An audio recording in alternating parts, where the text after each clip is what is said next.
So you've got, I think, the educational environment, you've got the medication environment, which may or may not be needed, and then you have the other therapies, excuse me, like the speech and the occupational. But it sounds like you're on the very first step, and it also sounds like you're, trying to educate yourself. And I will tell you, this is not a woe is me or anything, but there is so much more available today than when, Mimi and Sunny and Erin were diagnosed. And there are communities. I appreciate that Erin is talking about it takes a village, and it does. I will tell you, we didn't, it was essentially me, myself, and I, and somewhat my then husband, but we didn't actually have a whole community of friends, and there were support groups and people could come together and talk about it, but it was sort of the blind leading the blind. Nobody really had success other than we had Temple Grandin to look at.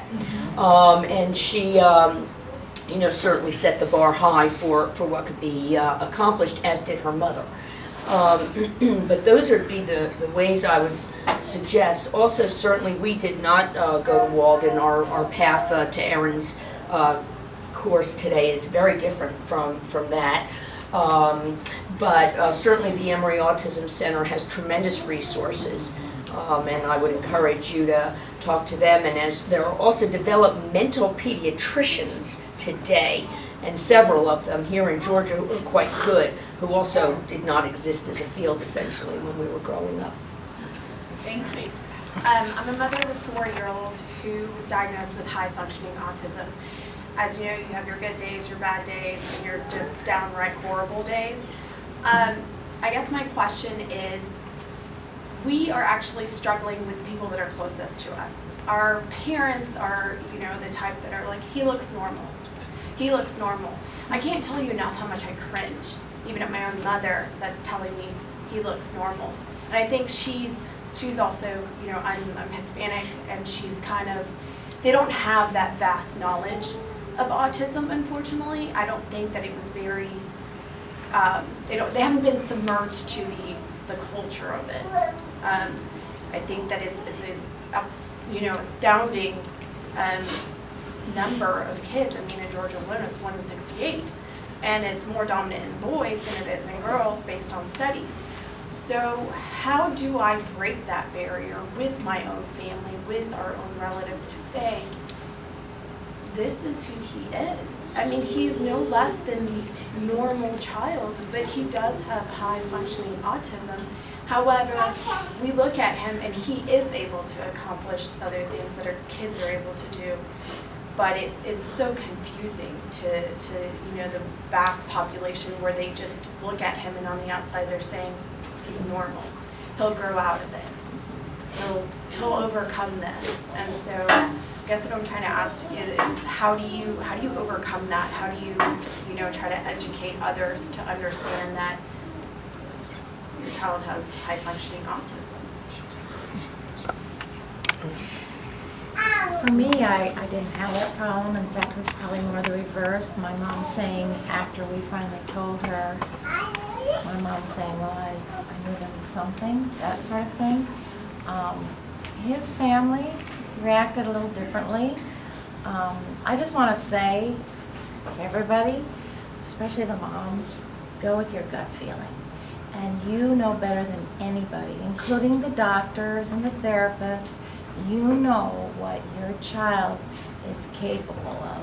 And just keep pushing in that direction. Just keep, and help them push to reach their fullest potential, because they can do it.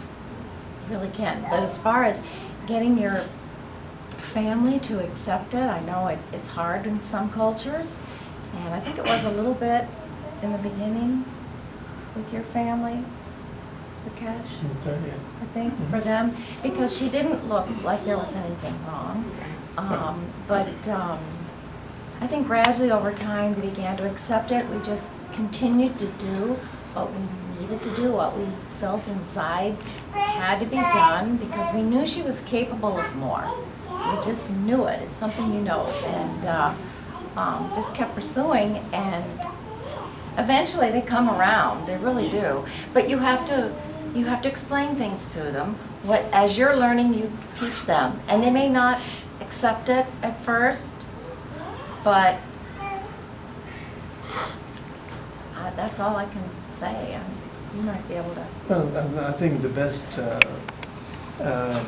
retort to that was something that Erin came up with the other day. Remember when you said to me, somebody told you that, oh yeah, you look normal, or you don't look autistic, and he said, well, what does, you look normal. So what does normal look like? That's kind of interesting way of looking at it, and I just think that as Karen said, that you have to just encourage the child to do the best that they can, and ultimately things kind of work out. But there are a lot of people that kind of do have that mind of that stereotypes of what autistics are like.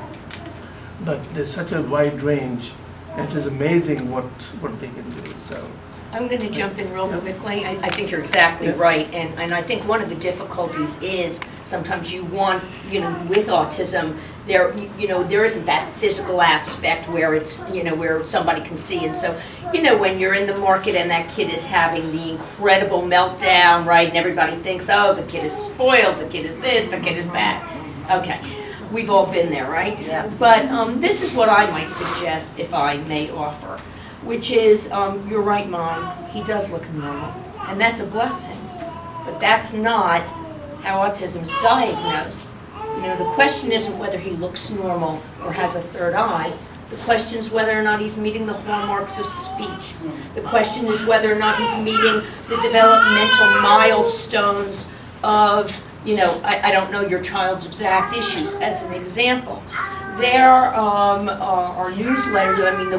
I won't get into me, but there are a host of newsletters as an example, or material that I'm sure your school can give you, where you can look at a child's developmental milestones, and you can ask your mother, Mom, do you see him, speaking in full sentences, as an example? Do you see him doing this? Do you see him doing that? Well, these are the issues that a developmentally a typical child is meeting, and he's not. So maybe, you see what I'm saying? Come at it perhaps as a different way. That's just a thought. I do need to interject as well about this same problem regarding the invisibleness of high-functioning autism. Among the organizations I'm working with, at least 2 have addressed the issue to the point where they feel it is now a serious concern depending on different cultural communities. Mm-hmm. That is why part of why I'm taking advocates under my wing of different types is for that very purpose, that these advocates, Mimi and Sunny being among the first, and their students in the future, will come to all the communities, yours included, and break down those stereotypes. That is our goal for the future, to realize not everything is visible on the surface. If everything was visible on the surface, the Titanic wouldn't have been sunken from an iceberg, now would it? Any further questions? Let's take this right here. Hi everyone, my name is Boutine, and I'm a proud mom of a 7-year-old with high-functioning autism. I remember when he was 4, and I remember when people had all these stereotypes about what our child was going to be, and even our pediatrician didn't want him diagnosed until he was older. And we just thought, well, we also kind of help him unless we get him diagnosed. So we had him diagnosed at 2.5 years old. And we usually don't get emotional unless it comes to the kid. But the other day, my husband asked me, do you think he's going to be like the other kids? And I said, what do you mean? He's going to be better than the other kids. They're going to work for him. But I said that because I know what an amazing voice he is. And my husband does as well. I married a nerd, I am a nerd, and had a nerd baby, so it's great. But I have to say, I'm so glad to have seen you guys, because really, next to the kid and my husband, you guys are making the country. Because I know. So I really, really appreciate you taking the time to come and speak, because he's 7, and I'm thinking about what's he going to be like when he's 20. I'm expecting him to go to MIT, and a lot of times, that's Yes. where a lot of Yes. A lot of times, people, when I tell them, my son has autism, For us, we're raising our son who happens to have autism. We're not raising the autistic child. That's right. You know, so some people tend to look at us and go, oh, and I'm like, don't feel bad for us. He understands French, he understands Spanish a little bit. And so my question, I guess, is really for the moms. He's an only child, and I'm not Halle Berry, so I'm not having any more kids. But how do we get him to make friends? People love him when they see him because he's a cute 7-year-old. But then when they realize he can't answer them the way that they're used to, I kind of have to be his wingman on the playground, and I don't mind doing it. But I want him to flourish in his own child world. So how do I get him to have friends, and how do I get him to make friends? Because play dates aren't just one play date, and it's awesome, but you know, it's also with a child who's considered special needs, who's highly gifted, and ironically to me, they share the same issues, which is great. So I hope he goes in like that too. But how do I get him to have friends? Area, we live in the forest, as Maggie said, when she said, why does Aunt Marty live in the forest? We like it. So Sunny was an only child. I had her at age 40. I knew I never wanted more than one. No expectations, nothing, just whatever God gives me, I will love. And so we moved to Decatur for a couple of years, and she went to Walden. She had some playmates in that community. Then we moved back to the forest. What do we do? So partly is what any mother would face these days, trying to get playmates for your kids, even if you live in a subdivision. Always driving, arranging things, going to the park, doing this and that, trying to hook these kids up. Because we homeschooled after age 5, that was another challenge. Like, here we are, the two of us. She needs people her age. So luckily in Gwinnett County, the homeschooling community at that time was beginning to mushroom, and there was always plenty to do. So she saw plenty of kids, but I've always thought that special or developmental disabilities and neurotypical, it's really like oil and water. You may try to push them together, they really don't mix, or they don't mix very well. And so try away, it just, more often than not, it doesn't work. She was blessed to have a neighborhood friend who also lived in the forest 2 doors down, neurotypical. They were childhood friends out of necessity and desire, and that was a blessing. But other than Sarah, it was hard. It wasn't until Sunny was 18 that we went to a panel discussion at Spectrum, the Atlanta Spectrum, which meets in Duluth. Saw a panel of young adults saying what their future, what their lives were like as young adults. And I went, oh, those are her people. I've never seen them before. They exist. That was where Sunny and I first met each other, as I was one of those panelists. Yes. And it was life-changing. I said, she does have a future, and it's going to be a good one. And the child that you know who's small, and you're afraid for that child, and you're confused, and you're just getting through each day doing the best you can, that child, in some ways, has no resemblance to the adult that he or she will become. But now Sunny, as a young adult, is getting a group of friends who are wonderful people who are so much like her. And I'm just astonished and grateful that she is coming into her own. But as far as when they're young, getting them playmates, I mean, I wouldn't put a whole lot of